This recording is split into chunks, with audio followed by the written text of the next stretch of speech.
আজ সেই বহুল প্রত্যাশিত 12 ফেব্রুয়ারি ত্রয়োদশ জাতীয় সংসদ নির্বাচনের দিন।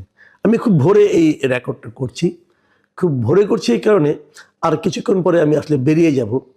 আজকে সারাদিন নিজেও ভোটটা দেব এবং পাশাপাশি বিভিন্ন টেলিভিশনে এই নির্বাচন উপলক্ষে প্রায় সারাদিন বিশেষ অনুষ্ঠানের আয়োজন করা হয়েছে এবং একাধিক টেলিভিশনে আমি আজকে টক শোতে বসবো এবং নির্বাচনী যে বিভিন্ন খবরাখবর থাকবে তাদের কাছে আসবে, সেগুলোর উপর ভিত্তি করে হয়তো কিছু কথাও বলবো। যারা নির্বাচনের খবরাখবর পাওয়ার জন্য বিভিন্ন টেলিভিশনে চোখ রাখবেন তারা হয়তো আমাকে দেখবেন, সেখানে আমার যা বলার হয়তো আমার কথা শুনতেও পারবেন। তো তার ফাঁকে আজকে সকালে এই কন্টেন্টটা আমি করছি কী কারণে, সে কারণটা একটু বলি। কারণটা আর কিছুই না, আমি সাধারণত রাতের দিকেই করি কন্টেন্ট, আজকে রাতেও করবো আশা করি, কিন্তু সকালের দিকে এই কন্টেন্টটা আমি করছি এই কারণে যে কাল রাতে ঘুমানোর আগে আমি সোশ্যাল মিডিয়ায় বিভিন্ন ধরনের নির্বাচন কেন্দ্রিক নির্বাচনকে নিয়ে বিভিন্ন জনের নানা ধরনের বর্ণনা, নানা ধরনের কন্টেন্ট, নানা ধরনের কেউ কেউ ভিডিও দিয়েছে, কেউ কেউ স্থির ছবি দিয়েছে, সেগুলো দেখে না আমি একটু আসলে বিভ্রান্ত, কিছুটা বিপর্যস্ত বলতে পারেন, আমি একটু হতাশ হয়েছি।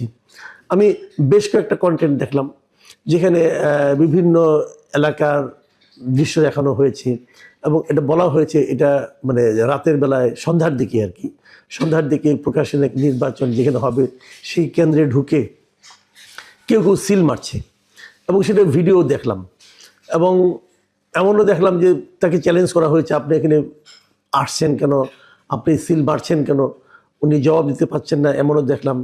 আবার একটা জায়গায় দেখলাম যে একটা পোস্টাল ব্যালট, সেই পোস্টাল ব্যালটে সিল মারা, বিএনপির যিনি প্রার্থী তার প্রার্থীর নামে এবং প্রতীকের পাশে যে গোল দাগটা থাকে সেখানে একটা টিক চিহ্ন দেওয়া। তো পোস্টাল ব্যালটে তো সিল মারার কোনো সুযোগ নেই, টিক চিহ্নই যথেষ্ট। তো সেটা কি হলো সেটা বড় কথা না, বড় কথা হলো এই ব্যালটটা বাইরে আসলো কেন, এই ব্যালটটা এখনই কি করে বাইরে আসলো, এই ব্যালট তো এখন বাইরে আসার কথা না।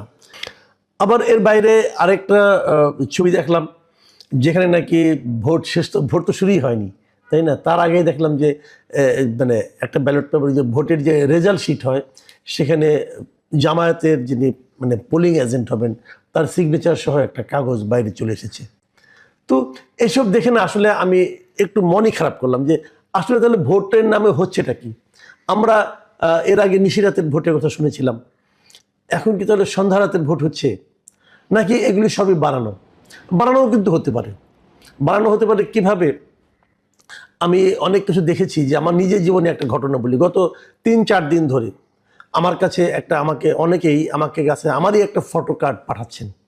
সেই ফটো কার্ডটা আপনারা দেখেন, সেই ফটো কার্ড আমার ছবি দিয়ে লেখা হয়েছে যে বিএনপিকে ক্ষমতায় আনার জন্য নির্বাচন কমিশন ও প্রশাসন যা যা করার দরকার সব করছি। এটা আমি দেখলাম, এটা এসেছে। আমি আমি আমি যে ফটো কার্ডটা আপনাদের আমার কাছে পাঠিয়েছি, এখানে আমার দেশের সিম্বল দেওয়া আছে এবং আমার দেশ পত্রিকার একটা কার্ড দেওয়া আছে। আবার নিচে আবার দেখলাম তারা শিরোনাম টাইম নামে একটা প্রতিষ্ঠানের নাম দিয়ে তারা এটা করেছে, আমার ছবিটাও দিয়েছে এখানে, এআই দিয়ে বানিয়েও সেটা হয়েছে। কিন্তু কোশ্চেনটা হলো এই কথাটা আমি কোথায় বললাম।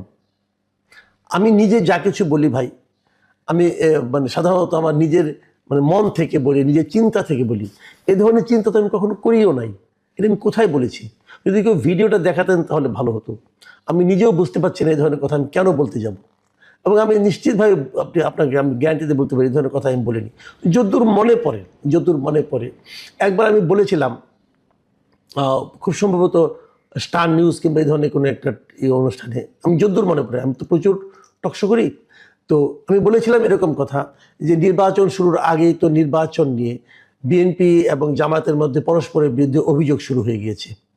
বিএনপি অভিযোগ করছে যে জামাতে প্রশাসনের বিভিন্ন জায়গায় জামাতের লোক বসানো হয়েছে, এবং জামাত অভিযোগ করছে প্রশাসনের বিভিন্ন জায়গায় বিএনপির লোক বসানো হয়েছে, এবং তারা অভিযোগ করেছে যে এরকম প্রশাসন এবং নির্বাচন কমিশন তারা জামাতের অভিযোগ করেছে যে বিএনপিকে জেতানোর জন্য যে কোনো কিছু করতে পারে।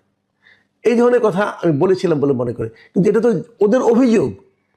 অন্য একটা দল অভিযোগ করেছে একটা দলের এটা করতে পারে, একটা দলের জন্য এটা প্রশাসন করতে পারে।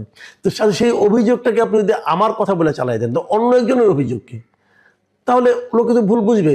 আমি কিনা বলেছি, আমি তো নিজেই অবাক, এই কথা তো আমার বলার কোনো কারণই নাই, কারণ আমি এরকম চিন্তাও করি না। আর যদি ধরা যাক, চিন্তাও করি, তো আমি তো ভাই সাংবাদিকতা করেছি অনেক, আমি তো মিনিমাম সেন্সটুকু আমার আছে যে এটুকু বললে কি এটাকে বলা যায় এভাবে কোনো তথ্য প্রমাণ ছাড়া হচ্ছে। এখন আমার সন্দেহ, আমি যতগুলি বিভিন্ন সোশ্যাল মিডিয়ায় দেখছি, এগুলো কি আসলেই ঘটছে নাকি এআই দিয়ে বানানো?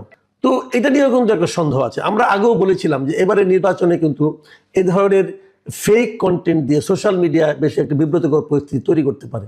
কিন্তু এগুলো আসলে আমারটা যেরকম হয়েছে, অন্যান্য যেগুলো দেখছি সকাল থেকে, সেগুলো যে সেরকমই, সেটা কিন্তু আমি দাবি করি না। মানে আমি তো এগুলো চেক করে আসিনি, কিন্তু আমি মনে করি সরকারের এগুলো চেক করা উচিত, নির্বাচন কমিশনের এগুলো চেক করা উচিত, ওদের আগের থেকে এগুলি চেক করা উচিত ছিল।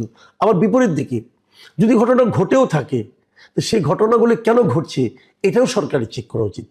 আমি যে ভিডিওগুলো দেখলাম, একটা দেখলাম যে ঢাকা বিশ্ববিদ্যালয়ের, আরেকটা দেখলাম যে ঢাকা 5 আসনের, আমরা তো এগুলি দেখলাম, এবং আরেকটা দেখলাম পিরোজপুরের একটা আসনের, এবং এগুলি ফেসবুকে অ্যাভেলেবল পাওয়া যাচ্ছে।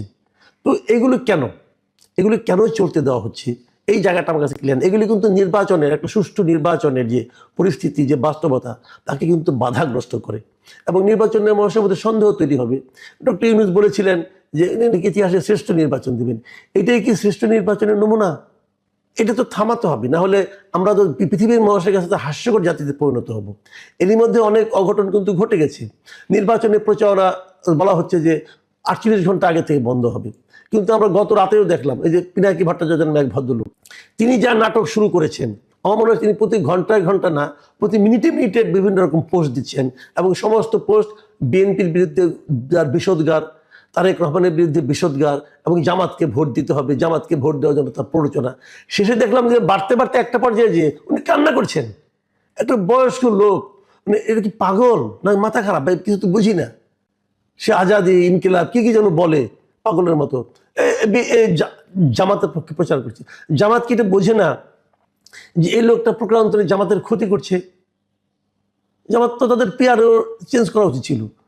তো এগুলো চলছে এই দেশে, এবং আমরা এগুলো দেখছি, এবং এর ফল কি হবে? আলটিমেটলি নির্বাচন একটা হয়ে যাবে, এবং সেই নির্বাচনে যেই জিতুক, ধরা যাক কথার কথা যে জামাতের বিজয়ের জন্য পিনাকি ভট্টাচার্য এরকম জান প্রাণ দিয়ে লড়ছে, যদি জামাত জিতে যায়, তাহলে এই সমস্ত যে আপনার এই যে অনিয়মগুলো, এগুলো ভার কি জামাতকে বহন করতে হবে না? আমি তো জামাত থেকে সেন্সিবল পার্টি মনে করেছিলাম। আর বিএনপিরও কিন্তু অনেকের বিরুদ্ধে নানা ধরনের অভিযোগ দেখা শুরু করলাম। গাজীপুরে 2 আসনে দেখলাম কি হচ্ছে, সবাইকে বলছে আপনারা সবাই চলে আসেন। তো এই নির্বাচন নিয়ে তো আমি খুবই আশাবাদী ছিলাম যে অন্ততপক্ষে নির্বাচনটা ভালো হবে। কি হবে জানি না, আমি হয়তো বেরোচ্ছি, হয়তো আমি দুপুরের দিকে ফিরে হয়তো আরেকটা কন্টেন্ট করব। প্রিয় দর্শক, আপনারা ভালো থাকবেন, সতর্ক থাকবেন, ভোটটা ঠিকমতো দেবেন, এবং ভোটে কোনো অনিয়ম দেখলে আপনারাও এরকম আপনার মোবাইল দিয়ে ধারণ করে ফেলুন এবং ফেসবুকে আপ করে দিন। প্রকৃত সত্যটা থেকে কিন্তু যারা প্রশাসনে আছেন, নির্বাচন কমিশনে আছেন, তাদের পক্ষেও সহজ হবে যে প্রকৃত তথ্যটা উদ্ঘাটন করা এবং সেই অনুযায়ী ব্যবস্থা নেওয়া।